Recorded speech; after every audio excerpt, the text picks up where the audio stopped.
Good morning. I would like to start. Today we are going to start with Mukoma's session, and then we'll have Jocelyn. But I'd like to welcome Professor Kimani to open the day, and also welcome Mukoma. This is going to be a very, very fast day. Itasonga speedy abila governor. So I hope everybody is ready for it. It's high speed. So there's going to be learning, there's going to be sharing, there's going to be interviews, there's going to be a lot of stuff to do. So just psychologically be prepared for a very intense day, and we'll do it. So to start us off is, of course, Professor Mukoma Wa Ngugi. He's a professor at Cornell University, Ituĩka, in the US, and an amazing novelist. I think that I really would like to encourage you to read his novels, because and he's also a poet, incidentally. So he's published poetry, he's published the novels, and he's also a literary critic. So, and of course, very interested in issues of translation. So I really think that it's a tremendous opportunity to interact with him today. And I would like his session to be interactive, so that after he makes certain comments about the creative process, I would like you to be able to engage with him, because we want you to originate good stories with characterization, with dialogue, with the description, with conflict resolution, all those things that we do in creative writing. So let's make it interactive. Ask those questions as you are writing your stories. Remember, we are combining creative writing and translation. Sasawa. So, Prof, really come on board. These are your people, you know them. They're amazing, creatives and translators. So just share your thoughts generously. Yeah, so my thinking is, if you want me to be useful, right? If you want me to be useful to you, then ask me questions, right? So think of, like anything you want to know about writing. My answers might not be correct, maybe not even useful. But I like a lot what Kimani said yesterday of we are creating an intimate space, right? So this is an intimate space, and for it to work, then feel free to talk about your own writing processes and so on and so forth, but also to ask questions, right? But before that, I want to just quickly recap from I guess you could say we have already done a workshop. But I want to quickly recap from our session was it a month ago? Like a month ago. Our business here is creating beauty and expressing it. And you'll have your own definitions of what beauty is. So for example, amongst the Gikuyu, beauty, odaka, yedaka. But the concept I'm thinking about as I speak is from Immanuel Kant, the German philosopher, who talked about the sublime, right? The idea of the sublime. And the sublime is something that inspires awe and fear, right? So for example, the Rift Valley, right? We drove by there, all of us drove by there to get here, right? Yeah. So think about the Rift Valley. Like, how would you describe the Rift Valley? Right? It's beautiful, right? You're looking at it, it's beautiful, this massive, for lack of a better word, this massive cavity in the earth, right? That you can tell it's beautiful.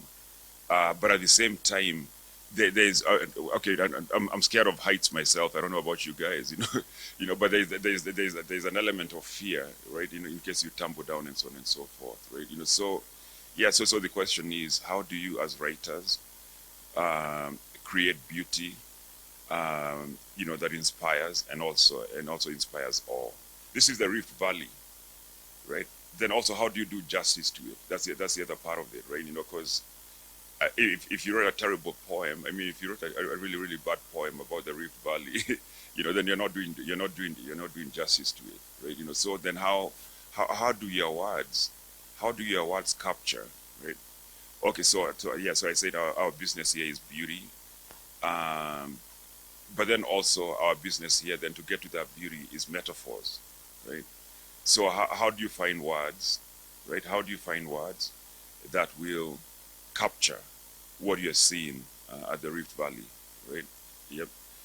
So yeah, but really just keep thinking about beauty, and a lot of writing is found, at least for me anyway. So I should add, I'm speaking strictly for myself as well, right? So a lot of the work I do, a lot of the writing I do, it's all found, right? I would say I do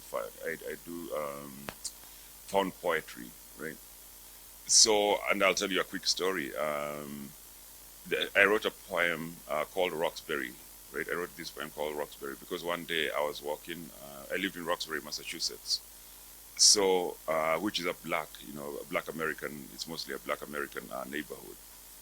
Anyway, I was walking, and then I came to this church, right? I walked by this church, and by the church, literally by the church, by the doorsteps or the stairs, right? Literally by the stairs, there was this pile of blood, right? So yeah, there was like blood stains, right? And for me, it was like, you just look at that, you're like, this is interesting, right? You have a church, and literally by the steps, you have this blood stains, right? Yes, so I wrote a poem about that. Yeah, yep. When I think about my book, "And Bury Our Dead with Song," it begins with me listening to. Okay, so I'll tell you the story actually. Yeah, so yeah, okay, so years ago, when I lived in Boston, I used to hang out with we consider ourselves Pan-Africanists. Anyway, so but we, yeah, so we are all this group of Africans in Boston, young, dynamic, some might even say good looking. Okay, that was supposed to be funny. No, because now you guys look, you look too serious.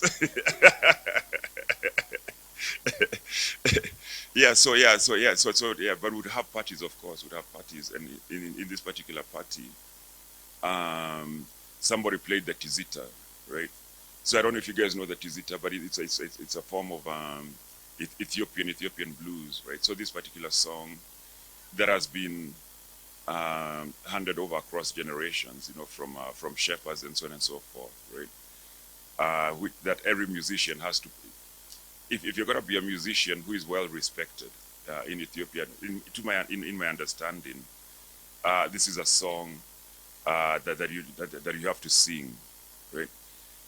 Maybe the equivalent would be, for us, I think the equivalent could be like Malaika, right? So you can have all these musicians then who sing Malaika. Anyway, I heard this song, but it took years to find out what it was, So yeah, so literally this whole novel comes from listening to that song. In other words, it's also a found novel, right? I've written from dreams, right?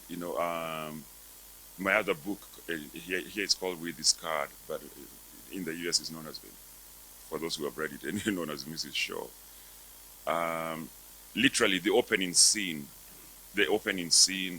is from a dream, or in this case, a nightmare that I had. Right, so I had this nightmare of a massacre. Right, I grew up in the Kenya of the 1990s, so with all that trauma, right? Yeah, but literally, the opening scene of that novel comes from a nightmare I had, right? So and then of course you keep working on it and until it becomes a novel. I've written poems, that have literally just coming from a dream, right? For example, I have a poem where one of the lines is, to catch fish, the bait is best rotten, right? It's better to use rotten bait. That was those exact words was something I dreamt as well, right? So anyway, I guess what I'm trying to say here is, there's a good line from, her name is Susan Sontag. It might be in the packet actually. It's called, the essay is called "The Art of Fiction," where she says something where she says, love sentences, but agonize over words, right? In the packet I shared with you, that I think one of the most important essays actually, right, for me anyway, is the one that I shared with you, Linda Gregg, "The Art of Finding," right? Because she's articulating, from where do we write from, right? Where do we write from? And as we said in the earlier workshop, for her, she says that we go through these traumas, right? We go through these traumas, but she also does say, you could go through, doesn't have to be trauma, but anyway, for her, it's trauma. That becomes a resonant resource, her words, right? But the way I understand that, what she's saying is we go through these things that open up your imagination, right? That open up your imagination. It's almost like we go through these traumas that become like a vice, right? So something that just opens up your imagination, and then from there we write, right? So also that's something to think about. Where are you writing from, right? In my case, I would say, for example, when I think about Nairobi Heat, I was born in the U.S., right? I was born in the U.S., but I grew up in Kenya, right? Then I went back to the U.S., and that, and I've been there, more than half my life now, right? And of course, it comes with its own beauties and and traumas and so on and so forth. But I would say, when you think about, let's say, Nairobi Heat, it mirrors that same movement, So in Nairobi Heat, you have this detective by the name of Ishmael, right? Or maybe it's an opposite journey, right? So you have a black American detective who comes to the U.S. Yeah, exactly. Yes, yeah. Actually, yeah. No, thank you. Yeah. So the detective is coming from Wisconsin, Madison, which by itself is this space of it's a university, but it also has its own racial traumas, right? It also has its own racial traumas and so on and so. Yeah. So yeah. So what is it? What is it that's opening up your imagination, right? I'll tell you another story that I think about often. When I was growing up, we used to go visit my grandmother. We would go visit her. She lived in Kenya, So, but to get there, we'll go through these, hills and valleys, more or less, right? Hills and valleys, and we used to walk. It was maybe like 1 hour from Limuru, if you're walking. But it took me a long time to realize that the reason why there were these valleys, right, is because that's where the concentration villages were, right? And as you know, the British would dig trenches, right? They would dig trenches around these villages and then put spikes in them, and only have one entrance to the village, right? But it's something I think about, like, because it was such a beautiful walk, right? So how has that influenced, right, my other writing? So Linda Gregg says, okay, so we go through these traumas, right? Or we become witnesses, right? But it doesn't mean you write about that all the time, right? She's just saying that it becomes something that that has opened up your imagination to use. But I would go back to Susan Sontag, agonize over words, love sentences. I might have mixed it up now, but yeah. Yeah. So, but I wonder if, because we want this session to be interactive, and I've already, we already did the workshop. If you have questions or ideas and comments, yeah. Size of our words suggests paying particular attention to words, making words which are so common, uncommon as it were, because the familiar expressions, but when we use them in literature, they no longer the same word that you'll find. It's the same word, yes, but it starts becoming a little unfamiliar because of the weight that the word carries. So maybe you could just, and also I think just make a comment about the importance of paying attention to detail. Because when we don't pay attention to detail, are we able to create powerful works without paying attention to detail and really turning things around? If you could just make a comment about that. Sure. That's So there's this other quote from Emily Dickinson, the poet Emily Dickinson, where she says, poetry is making the ordinary extraordinary, right? So you take the ordinary, but you write it in a way that becomes extraordinary. Okay, take an example of that I gave earlier of the blood that was by this church, right? I mean, you could just walk by it, and you know what I mean. You could just walk by and and go on about your business. But how do you take this thing that's pedestrian, and have it carry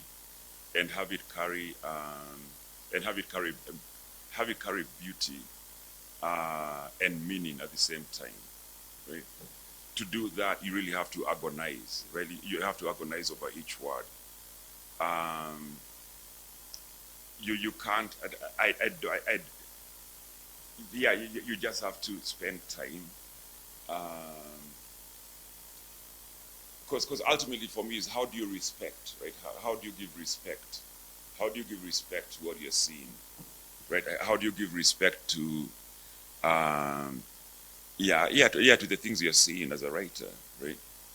But to do that, to give due respect then means you have to agonize over each word, how it's working, how the sentence is working, and so on and so forth, right? Like we pay attention to details, right? We pay attention to detail. But I would say ultimately, though, there's this nice quote from James Baldwin, right? James Baldwin, where he says, something to the effect of, I want to be an honest man. Okay, fine. I want to be an honest man who writes well, right? So, I think you just have to say, I've seen this thing, I want to express it. I've felt this thing, I want to express it. How best do I do it? And it's through agonizing, over the words. Yeah. I'm lucky enough to have read, I think I've read all your stories, the ones that are anthologized in Seasons of Love and Despair. But even before I got it, I read The Age of Innocence in an anthology by a Jamaican writer called Diana Macaulay. It is called The Dolphin Catchers. And the story that I loved the most was about the mysterious girl in Seasons of Love and Despair. One of the stories in there, who was very much hardworking, and there were a lot of secrets that she carried as a character. So my question is, I think, on two issues. Talking of Nairobi Heat, I have not yet read it, but I can say that I am also so much indisposed to investigative stories or detective fiction, like the story that I mentioned yesterday, which you judged in the inaugural version of the Twin Falola Prize. It is called Memories of Archers. It talks about a girl who was abducted by a British soldier in Archer's Post in Samburu. And it actually draws on some past atrocities committed by British soldiers to some women in the areas around Doldol and Archer's Post. And I know there's now a lot of debate on the same because of the recent case of Wanjiku. So my question on that is that how, because I keep on writing stories and these things of such missions, they creep up in most of my stories.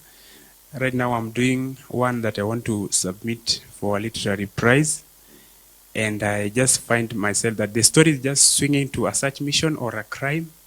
So my question is that I know that I'll look for Nairobi Heat so that I can also learn the things in there, but please just help me to understand what is unique about detective fiction and how am I going to go around the subject in an innovative way. Like, for example, how this producer of FBI files is called Jim Kallstrom. He really talks about the use of modern methods of, detective, like I can say fingerprints, the use of fingerprints, the use of there's a certain type of light that is used to detect for blood sample. Those, I know they must come up. Those investigative processes, you must be able to use them in the stories so that to make the story more believable. So I think that was my main issue, because now I've merged my questions. There were supposed to be two, but now I just wanted to know what is really unique about detective fiction and how I can really do a good story on the same. So, but my own interest in detective fiction or popular fiction, it comes from the reality of how I grew up, right? Well, what happened in the Kenya of the early 1990s and 1980s was that the serious writers, right, so Mukoma Wa Ngugi and so on and so forth, their books were banned, right, and they were sent out into exile, right. So the books we had access to were actually for like Major Mwangi, of course, Kakas for Hounds, we read in school, and yeah, but with David Mailu, of course, for the young people here, do you know David Mailu? I think let them raise their hands. Who has read any of David Mailu? Yeah, okay, who has read David Mailu? Yeah. All right, so 4 people. Yeah, no, but David Mailu produced 5, 6. Okay, yeah. So David Mailu produced. I mean, he of course he has a large, range. He's wide ranging. But the ones we loved were the ones like that were like pornography, right? Yeah, like something about my bottle. I forget the name of the title now. My Dear Bottle. Yeah, My Dear Bottle. That is after 4:30. Yeah, and after 4:30. Yes, yeah. So, but that's what we enjoyed reading. So you could go, like you could read King Lear in class, But when you left class, really, what you wanted to talk about was, have you read My Dear Bottle, right? So yeah, and also Kariamete, My Life in Crime. But anyway, so that's what we grew up reading for my So, but it took a long time to realize that these guys also were carrying the politics of the day, right? In other words, even though we are reading them as popular fiction writers, they really were the ones who were talking about about the coming apart of Kenya, right? So whether it's somebody in Nairobi, who is jobless, or moving to do for a job and finding all these sorts of corruption. So there are ways in which then that they were using the popular fiction as maybe you could even say it's a decoy, to talk about the serious Kenyan politics. So by the time I came to write Nairobi Heat, it's something I was conscious about, right? I also wanted to write a novel that would pay homage, right? That would pay homage to people like David Mailu and Major Mwangi. But I'm thinking, okay, so Okay, you can Google this because I also ended up having a fight with David Mailu. You know, yeah, but that's another story. I can tell you that over a beer later in the evening or afternoon. Uh, yeah, so yeah, so yeah. So but part of it also is I, I did think to myself at some point. I thought to myself, I was like, yeah, here you are. You're a scholar, right? Like what would it mean for me as a as a scholar to take all that I know and all that I have in terms of imagination and writing, right, and put this in something that in popular fiction, right? But as a scholar, part of my anger really has been how we have inherited and accepted British aesthetics or colonial aesthetics of what is good literature, right? You know, yeah. So yeah. I mean, you can write your PhD on, I don't know, let's say on the serious writers, you know. But I don't think you can write your PhD on David Milo, you know, David Milo and be considered a serious scholar. So there was that as well. But in terms of the craft itself, when I wrote Nairobi Heat, I didn't know what I was doing. I had no idea, you know, at the end of it. But later, when I started doing workshops around popular fiction, and so I started then when I was doing that sort of research, then I found this professor who is at I think at Staten University in New Jersey, where they actually have an MA. You know, I might be one of the few MAs where you can get an MA in popular fiction. So, and I asked her if she could share, you know, how she teaches, you know, popular fiction, and she sent me her workshop, right? And in terms of the craft itself, or one of the things I learned from there is in detective fiction you can't have too many coincidences, you know, because it becomes unbelievable, right? Then there's also what she called the aha moment, right? You know, so for her, she was saying that in detective fiction or popular fiction, you want the reader to know before, like slightly before the detective realizes what's going on.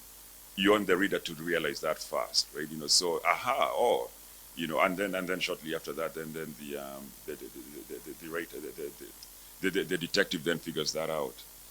Yeah, so I would say that not too many coincidences. Think about the aha moment. In terms of setting, okay, so setting is everything, right? Not just for fiction, not just for detective fiction, but for writing in general, right? Because where you set your piece, where you set your fiction, will determine what else comes out of it, right? So. Okay, think of Nairobi Heat. You have an African American detective who comes to investigate a murder, you know, that took place in Wisconsin. But for him to finish the case, he has to come to Kenya, right? So already organically, questions will arise, right? He's Black American, who is in an African country, right? So immediately the questions of what's his relationship to blackness, right? What sorts of self-discovery, if you will, like what sort of self-discoveries will he go through once he's in this in a Kenya setting, right? So and all that to say, setting is everything, right? Yeah, you know, because then everything else will be organic, right? It will be organic as opposed to you then. You know, having to force things, right? The other thing I would say is to follow the logic of the story, right? Yeah, so follow the logic of the story.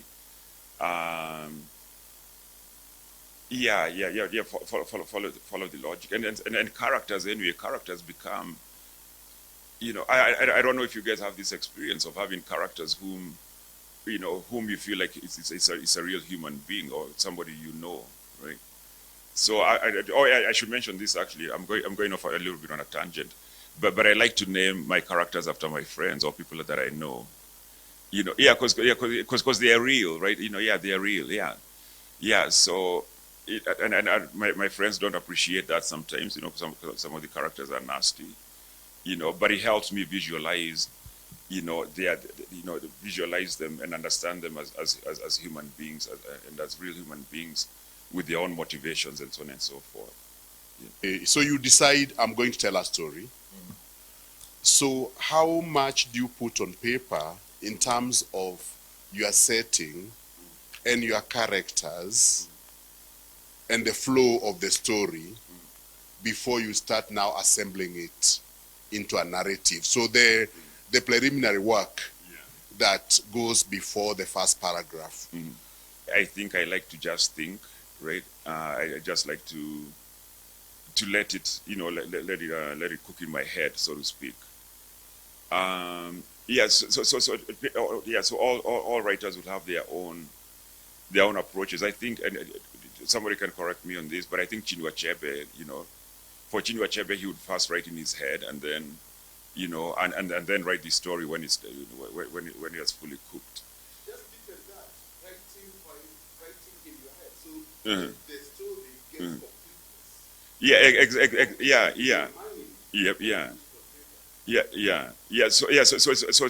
So you have those two approaches, right? One where you can have the storyboard, which it's probably a more organized. Like, I think if you have to do like a historical novel, right? Or I was looking at my book bag and I have Kintu. You know, like I don't know if you Jennifer Makumbi's Kintu, which is, by the way, brilliant. This is just brilliant. My God, I've never been jealous of another writer. You know, but yeah, but this is brilliant book, yeah. You know, but yeah. So I think for that sort of a novel, I don't think she could have written it in her head. I think, but I don't know though. I don't know. So you'll have those approaches of, yeah. But I think what then is consistent anyway, whether you cook the story in your head or you do a storyboard, is the amount of revision that you have to do anyway, right? I think it's my dad who says something to the effect, he likes to use, you know, like his sort of proverbial proverbs. But anyway, but this is useful. He says, you know, write and write, and eventually you'll get it right. You know what I mean? But eventually, what the two methods, the two methods, they end up with, you have your first draft, and then just the amount of work you have to do after that. Every time you're talking about your life, you know, the word Limuru always comes up, you know, and it takes me back to a song by CDM Kerato, no? Goro yakwe Limuru, yeah. Yeah. So my idea, you know, and I'm saying this is subjective somehow because I think one of my resonant sources, you know, has been music as well. And I think I mentioned this yesterday, like when I'm trying to, I'm just beginning to write, you know, music helps me a lot, you know, to order my ideas. It gives me some creativity as well.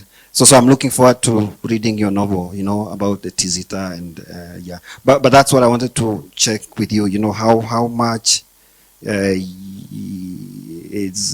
music, you know, an influence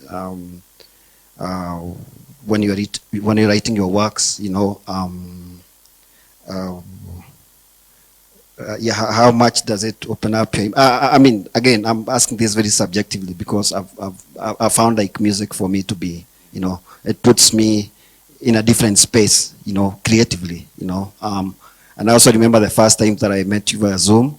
I found you there with your guitar playing some things. So I'm just trying to draw that connection between music as a reasonable resource and your literature and your creative works and stuff like that. Yeah, thanks. I don't know if I'll be a writer if there was no music. Like, I highly doubt, right? And the one thing that ties all my work, right? That ties all my work with no exception, right? Is music, right? So in Nairobi Heat, you know, the characters listen to Kenny Rogers.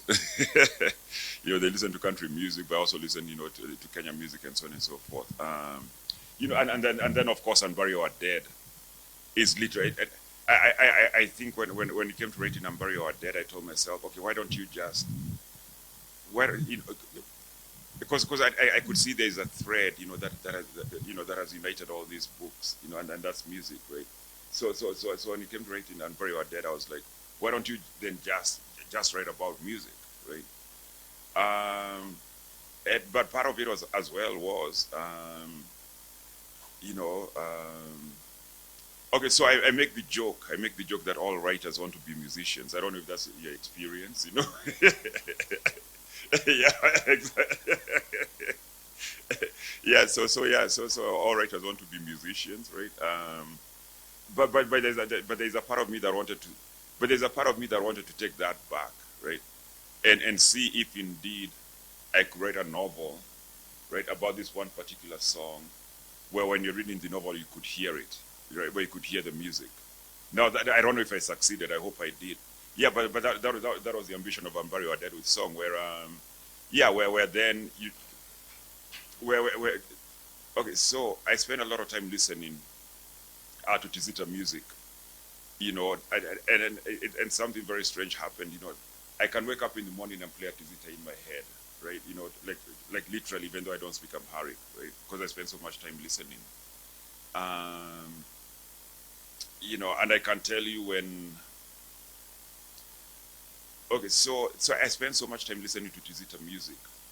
If you Google me, you can find, if you just Google my name and then Tizita playlist, you'll find a playlist that I made out of the songs that I was listening to. Yeah, but I also used to drive between Connecticut and Ithaca, New York, so for 4 hours, right? You know, so I used to do that commute. Okay, the backstory, because my wife was doing her residency, you know, medical residency in Connecticut, so we couldn't move as yet, right? You know, so yes, so I would spend hours then listening to to this song, and what I would do is when I was driving, I would make voice notes, right? You know, in my head I call them keywords, right? You know, because I'm hearing the music. But I can't stop to drive. I can't stop driving, so I can write. You know, so I'll just say, okay, here's the keyword that then when you just that when I get either to Connecticut or to Ithaca, then will unlock whatever I was thinking. Yeah, but I had this beautiful moment, you know, that I'll try to share. You know, but I had this beautiful moment when finally, I was able to hear the music. I was able to hear the Tizita, right? And what happened was, I finally realized that, okay, so, because when we listen to music, we are thinking about meaning, right? Or when you're hearing somebody sing, right? You know, you're looking for meaning and so on and so forth in the words. But finally, I was able to listen to, I think it was Bezawok. I was listening to Bezawok, and to hear the human voice as an instrument, right? And when that happened, when I was like, this is I'm listening to an instrument, right? Then the story opened up or broke for me.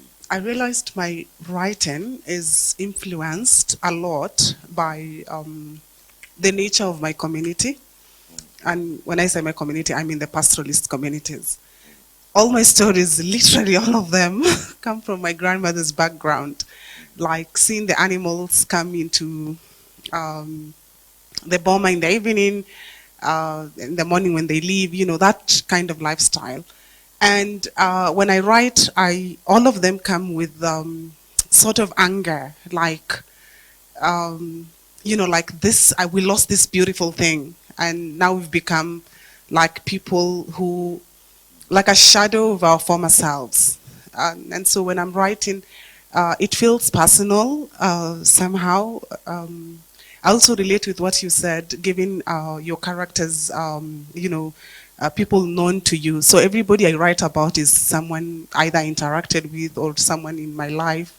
And so when I write all the stories, I feel like I'm a victim of my stories. Like I still write with this anger of, you know, this thing that we've lost that I'm seeking.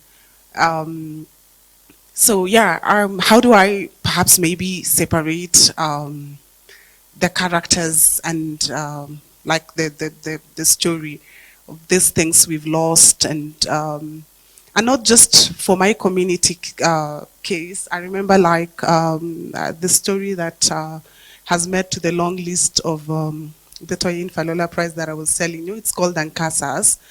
And I was tackling this idea of like the conservancies, what is happening in northern Kenya, Marsabit and those sides.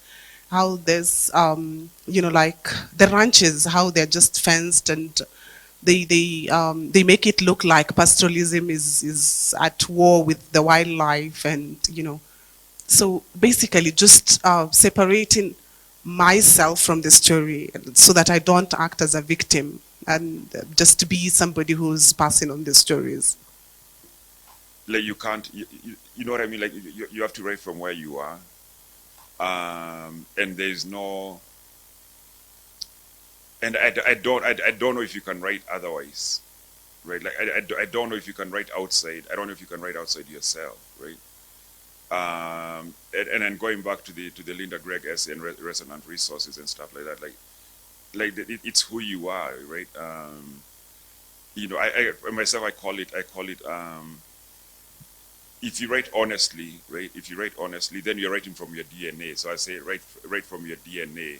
Right, you know, because first it's unique, original, and so on and so forth. But also, you can't, you know, you can't write outside of yourself. I would say anger is important, right? Anger is important. Like we have to be angry. I mean, you know what I mean? Like I think anger, you know, because we don't have it. I don't know. I'll say we don't have the luxury of not being angry. Right, you know, coming from Kenya, you know, and if you think about Somalia as well, and the Balkanization, right? Yeah, and also, I'm also thinking about the, you know, the massacres as well, right? Yeah, like we can't, like we have to be angry, right?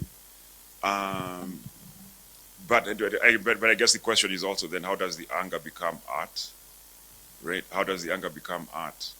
Or how does the anger then become this thing that reflects the reality or gives respect to it? And I would go back to just saying we write honestly and also being vulnerable to our own writing, right? So, and by being vulnerable to your own writing, I mean, allowing the pain, right? Allowing the pain to come through, right? Yeah, yep. So I wouldn't try to run away from the anger myself. I would say welcome it, yeah, and write from it, yeah. Yeah. Thank you. So first of all, I would like to echo what Prof Ngugi said with regards to. He quoted the critique of pure judgment of Immanuel Kant, and I was delighted, especially, you know, Kant mentioned something to do with an artist being a genius in the sense of creating something new. So, and someone asked about why should the relation between a musician and again an author, and I read the work The Souls of Black Folk by Du Bois, and you realize that each chapter begins with a stanza of a song, you know, to a kind of a prelude to the message contained in the entire chapter. So yeah, that can be a blend of that is nice. Now, something which I wanted to mention is I read this book by Ngugi Wa Thiong'o, The Devil on the Cross, and I really could admire, you know, before I wrote Her Question Pills, one of the most influential texts I can say I read on gender issues happens to be The Devil on the Cross. You know, Jacinta Waringa, you know, the experiences, the way she's presented, and she's really rooted in her society and all that. So really, it's quite significant to pay attention to that. And even those who have read Native Son of Richard Wright, you know, when you see the experiences of Bigger and even the way the novel begins, bring an alarm clang, blah, blah, blah. So really, so that's significant, and I'm delighted of what we are gaining. It happens that I'm actually researching about a science fiction, and I'm really happy that Prof has mentioned something significant on research, because I'm still working on the research, and he has added me something I never knew about the interviewing of really the experts, because I was mostly relying on browsing, watching the things to do with NASA, how they launch the rockets and the stuff. But now I think I'll take the challenge of when facing those guys involved and then kind of interview. So I'm glad and eager to learn more. I presented and Barry our dad in New York, I think a month ago, and somebody asked me, like how, essentially the question became, do we get traumatized by our own writing, right? And then it actually reminded me of this joke that I used to make of how my book, With This Cat or Mrs. Shaw, how I think he left me, how he left me with trauma, right? So, but that's something else to think about, like how do we recover, right? How do we recover from, from these traumas we're writing about, right? How do we recover from them? But for that one, I don't have an answer except drugs, But no, I'm joking. I'm joking. No, I'm joking. No, no, I'm joking. I'm joking though. No, but it's a serious question of like how do we recover from these things we create? I've heard you say about popular literature. Is it possible that you can do popular literature, especially in Kenya, and get to curb emerging issues in the society? And I'm sorry, and get to curb or get to use or get to write about emerging issues in the society. It's popular literature, and you want to talk about everything that is happening in our society. Yeah, no, I actually believe that popular literature does that better than quote-unquote literary. Right, yeah, because first with popular literature, you have characters who go to places that, okay, so there's something, and I'll say this, okay, so one of my criticisms of Adichie, right, it doesn't matter though to her, but anyway, you know what I mean, what I call the middle class aesthetic. Right, where you can have these radical characters, but who have maids, but they don't see the contradiction of their being middle class and being part of the problem, right? But popular fiction allows you to go to places that literary fiction can't go, right? Yeah, so you could have for example, Madare or Kagemi and so on and so forth, right? Like popular fiction can take you there in ways that literary fiction cannot, right? If that are, yeah. And as I mentioned earlier, one of the, in hindsight, anyway, okay, my life in crime, by Kariamete is actually an indictment of neocolonial Kenya. Yeah, exactly. Yeah, so it is. Yeah, yep. So it does, and then of course that's what people read anyway, right? Another question, Prof.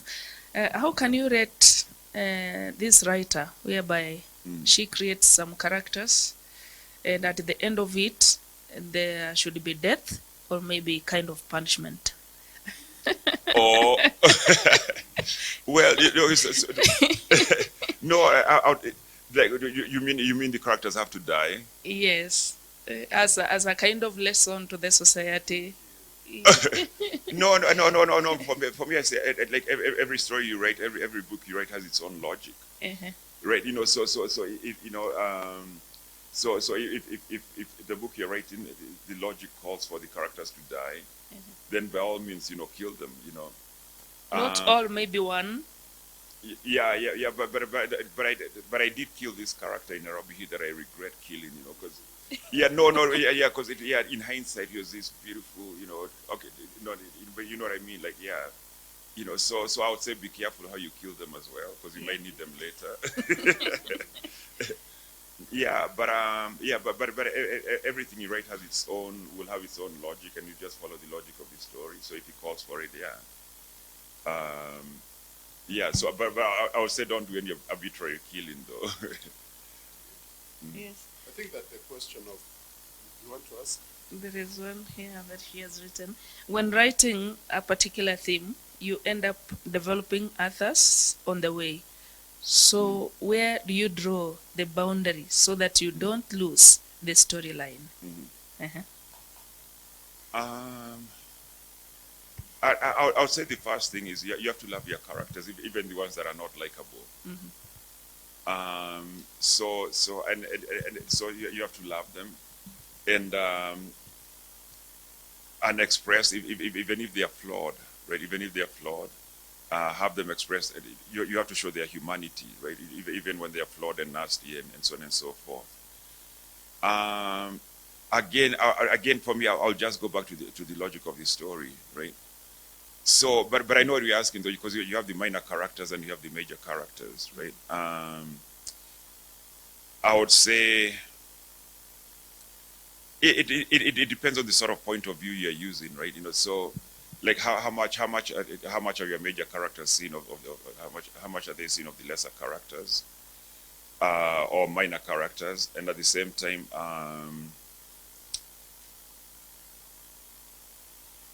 But even with minor characters, right?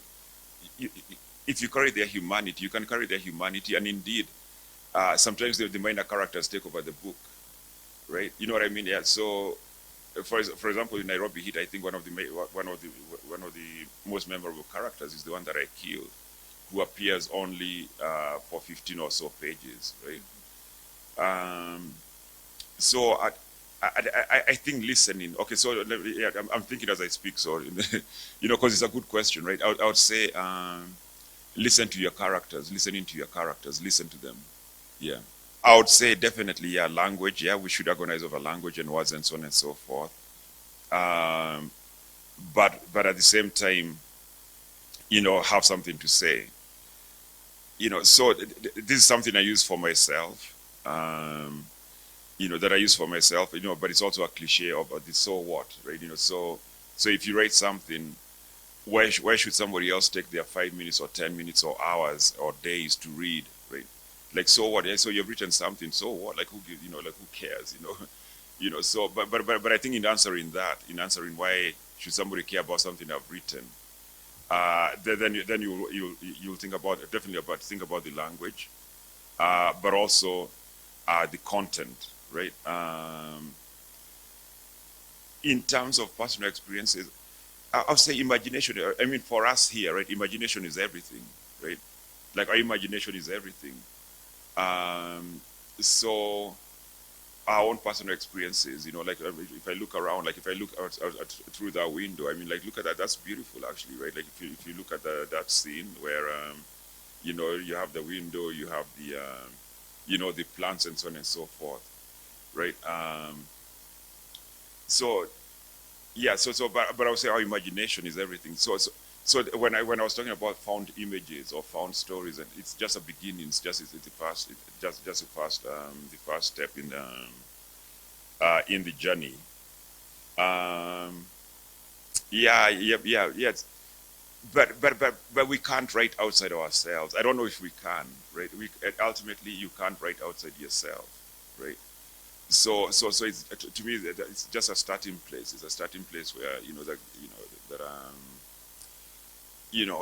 So maybe I should mention this. I don't think some of the characters I've created would get along. Like I wouldn't have a beer with Ishmael. I don't like police. Growing up in Kenya and also the U.S. Right. So there are these characters that I create that I don't. Yeah. So in Bury Our Dead. The main character is, comes from a very wealthy family here. That was part of the Moi dictatorship, right? So his parents, the main character here, his parents were, were part of the elite dictatorship and so on and so forth. Whereas my experience is the opposite.